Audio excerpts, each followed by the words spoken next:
Çok güzel. Manzarası var. Bakayım bir taraftan bir tarafı 138 kilometre. 138 deniz tarafıyla kalkıyor. Çok uzundu. Çok uzun böyle. Bugüne 3.5 milyon ahalisi var. Bu fakat Bakıda O da geri resmi 3.5 milyona yakın. 5 milyon. Azerbaycan özü ne kadar cəmiyyət? 10 milyondan çok. 10 milyon. Yarısı buradadır da. Baytak Həndə bu yeni iktisadi bu tarafı Cənab Prezidentin ideyalarıdır, yeni şehir yaranı. Orada da Gülgərdim şəhər, eski şehir var.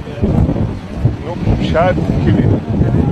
Burada açılıb, vaxtilə Sovet devrində hamısı zavod olur. Şimdi açılıb, hamısı xalqa verilib.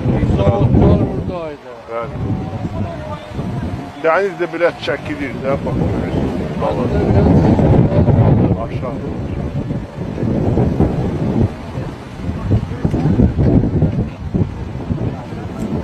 Aşağı. Teşekkür ederim.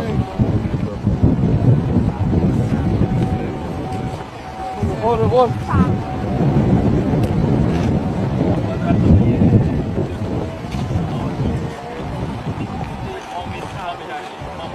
Kışka edip Kış bir günlük büyük kaydı. Sabah da bir balaca olacak, sonra düzelmeli. Dün çok güzel havaydı.